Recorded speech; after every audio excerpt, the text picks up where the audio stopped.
turma! Na aula de hoje, nós vamos começar com o assunto equação do primeiro grau.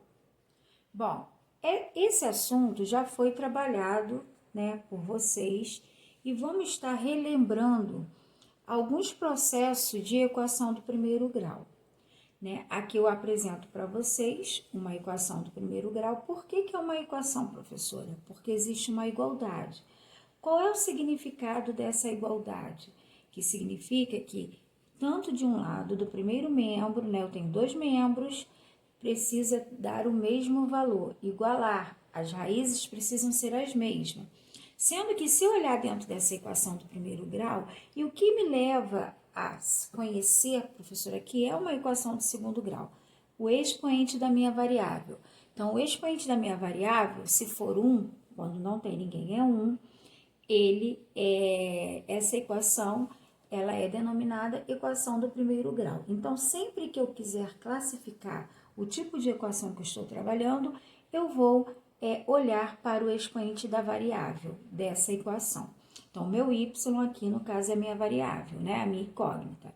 Então, vamos juntos hoje aprender e relembrar coisas sobre a equação do primeiro grau. Bom, a primeira coisa a ser relembrada aqui vai ser a forma genérica. O que é a forma genérica? É a forma geral da equação do primeiro grau. Se vocês observarem, a equação do primeiro grau, ela tem esse formato de ax mais b igual a zero. Sempre vai ser igualada a algum termo. Então, meu primeiro termo aqui é ax mais b e o meu segundo termo é o zero. Então, o que eu preciso falar dessa forma geral da equação do primeiro grau? Que o meu A tem que ser diferente de zero. Isso aqui é uma condição de existência para que isso aqui não deixe de existir. Por quê, professora? Se eu colocar zero aqui e tudo multiplicado por zero vai ser zero. Então, essa variável vai deixar de existir e, deixando de existir, ela deixa de ser uma equação do primeiro grau.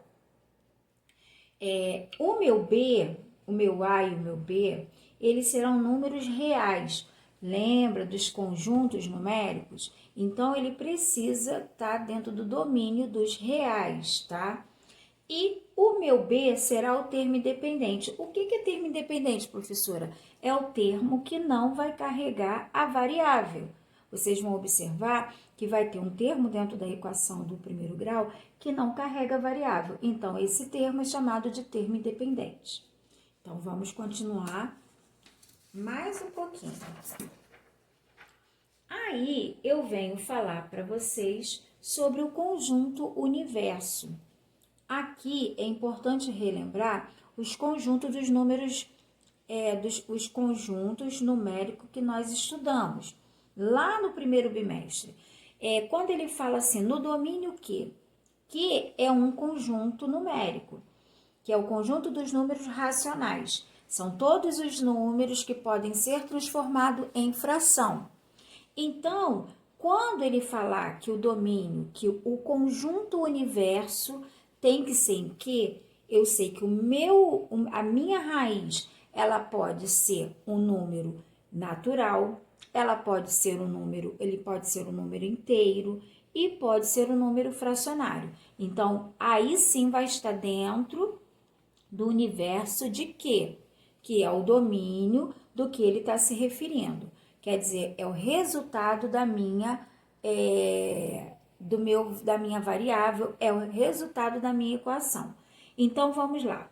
Eu tenho aqui agora uma equação do primeiro grau, tá? Que eu coloquei assim, A mais 7 igual a zero.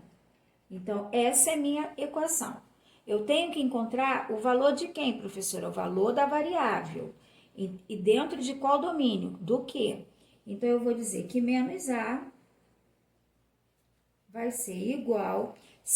Lembrando, se eu estou trabalhando com uma equação do primeiro grau e eu tenho que isolar minha variável, eu vou trabalhar com esse elemento aqui. Ele vai ter que ir para o próximo membro, para o meu segundo membro. Mudando de membro, eu mudo de sinal. Então, vai passar a ser menos 7. Ele era mais, passou a ser menos. Como eu tenho a minha variável negativo, eu vou ter que multiplicar por menos 1. Então, agora, ao multiplicar por menos 1, todos os dois membros vão passar a ser positivo. Cheguei na raiz da minha equação. Quem é a raiz da minha equação? É o valor que você encontra para a sua variável. E essa raiz só será realmente a raiz da sua equação quando você substituir o valor que você encontrou e bater a igualdade. Se eu tenho aqui o A igual a 7, então se eu colocar aqui menos 7 com mais 7, eu vou verificar que vai bater a igualdade, 0 igual a 0. Então, por isso, eu posso determinar que 7 é a raiz da minha equação. Tá? E nós vamos, a partir dessa raiz dessa equação, formar o nosso conjunto solução. Quem é o conjunto solução? É o valor que eu encontrei para a minha variável, ok? Então, quando eu me referir domínio ou conjunto universo, eu estou me referindo ao conjunto numérico que esse resultado precisa pertencer. 7 pertence ao conjunto dos números racionais? Sim, porque se eu colocar aqui e transformar isso aqui, eu posso transformar numa fração, colocando 1 abaixo dele. Então, pertence, essa raiz pertence ao conjunto dos números racionais. Professor, e se não pertencesse? Então, aí vocês teriam o seu conjunto solução vazio. Então, vamos ver um exemplo desse agora. Então, aqui agora, nós vamos ter no domínio N o conjunto dos números naturais. Então, ele diz que N vai ser o meu domínio, o meu conjunto universo. Então, eu venho para cá, ó, 4x mais 12 igual a 0. Essa é minha equação. Então, agora, o que eu vou fazer? Isolar quem está com a variável 4x e o meu 12, que era mais 12, vai vir para o outro lado como sendo menos 12.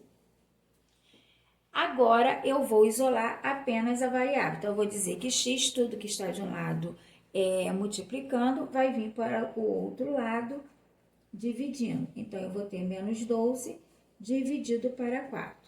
Então, o valor que eu vou encontrar para a minha variável x vai ser menos 3. Esse valor, menos 3, que é o valor da minha raiz, ele pertence ao domínio dos números naturais? Não. Os números naturais são todos os números positivos. Negativo não entra. Os negativos só vai surgir a partir do conjunto dos números inteiros. Então, eu vou dizer que o meu conjunto solução, nesse caso, é vazio. Por que, professora, vazio? Porque a raiz que eu encontrei, né, para essa equação do primeiro grau foi uma raiz que não pertence ao domínio que ele pediu. Então, se não pertence, eu vou dizer que esse conjunto de solução é vazio. Agora, nós vamos falar sobre equações equivalentes. O que são equações equivalentes? São as equações que terão o mesmo valor como solução. Então, eu trouxe aqui duas equações. E vocês vão observar que o conjunto, o resultado da raiz da primeira equação foi 3 e da segunda equação também foi 3. Então, eu posso dizer que o conjunto de solução entre as duas foi o mesmo. Toda vez que isso acontecer, eu vou ter equações equivalentes, ok? Nosso próximo tópico vai ser sobre resolução de uma equação do primeiro grau com uma incógnita, tá? Bom, nós vamos fazer o uso de dois princípios, princípio aditivo e princípio aditivo da igualdade e princípio multiplicativo da igualdade. Então, vamos lá. Bom, vamos fazer o uso simultaneamente dos dois princípios. Aqui, eu vou ter que começar a resolver essa equação fazendo uso do princípio aditivo. Por quê, professora? Porque eu vou precisar adicionar aqui, eu vejo que aqui eu tenho mais 10. Eu preciso passar esse mais 10 para o outro lado. Eu poderia ir direto, mas como ele está pedindo o princípio aditivo, eu tenho que ir um processo mais longo. Então, eu vou dizer que eu vou ter 4x, para que esse mais 10 ele saia daqui e venha fazer parte do segundo membro, eu tenho que zerar ele aqui. Então, para eu zerar ele aqui, eu vou repetir o mais 10 e vou acrescentar no primeiro membro o oposto dele, que vai ser menos 10. Quando eu acrescentar desse lado de cá menos 10, vai ser necessário que eu faça isso no segundo membro. Lembra que dentro de uma equação nós temos que colocar o mesmo peso na balança com uma igualdade? Então, a mesma coisa que eu fiz aqui, eu vou fazer aqui, ó. Então, agora, o que vai acontecer, professora? Eu vou ter mais 10 e menos 10. Então, isso aqui eu vou cortar, porque eles são simétricos, né, e iguais. Então, eu vou repetir o que eu tenho aqui, ó. 4x igual a menos 10. Aqui, eu usei o princípio aditivo. Se aqui fosse menos, eu iria usar mais. Como era mais, eu uso menos. Sempre vai ser nesse processo. E lembrando que eu tenho que, tanto que se eu acrescentar no primeiro membro, eu preciso acrescentar no segundo membro. Aqui foi o aditivo. Agora, eu vou precisar fazer o uso do princípio multiplicativo. Bom, o princípio multiplicativo, eu vejo aqui que esse 4, ele está o quê? Multiplicando. Então, ele vem para o outro lado dividindo. Só que quando eu for dividir, pelo princípio aditivo, eu vou ter que dividir os dois membros pelo mesmo número. Se eu vou dividir aqui por 4, eu também preciso dividir aqui por 4. Esse é o princípio multiplicativo. Esse com esse eu vou cortar e vou obter o valor de x igual a menos 10 sobre 4. Vocês tiveram essa matéria já, isso aqui eu só estou relembrando com vocês. Claro que na maioria das vezes a gente usa o processo rápido, esse é um processo mais longo. E lembrando que eu tenho que olhar para o meu conjunto universo. Se é o que? É os números, dos números racionais. Todos os números que podem ser transformados em fração. O resultado foi uma fração, conjunto solução, menos 10 sobre 4. Outro exemplo agora, utilizando o que, professora? Utilizando uma equação com fração. A primeira coisa que eu faço aqui é tirar o MMC. Então, eu observo que o MMC vai ser 6. Então, eu vou vir aqui e vou dividir o MMC por cada denominador. Então, aqui eu vou ter 3, 6 para 3 eu vou ter 2 e aqui 2. Então, eu vou fazer aquele processo que é normal, que todos conhecem, fazendo a multiplicação pelos numeradores. Então, aqui eu vou ter 9x mais, aqui eu vou fazer diretão, ó, 2 vezes x, 2x, 2 vezes 1 mais 2, igual a quem, professora? Menos 64. Fiz aqui a minha multiplicação. Professora, eu preciso colocar o meu denominador? Não, eu posso cortar o denominador. Então, aqui nesse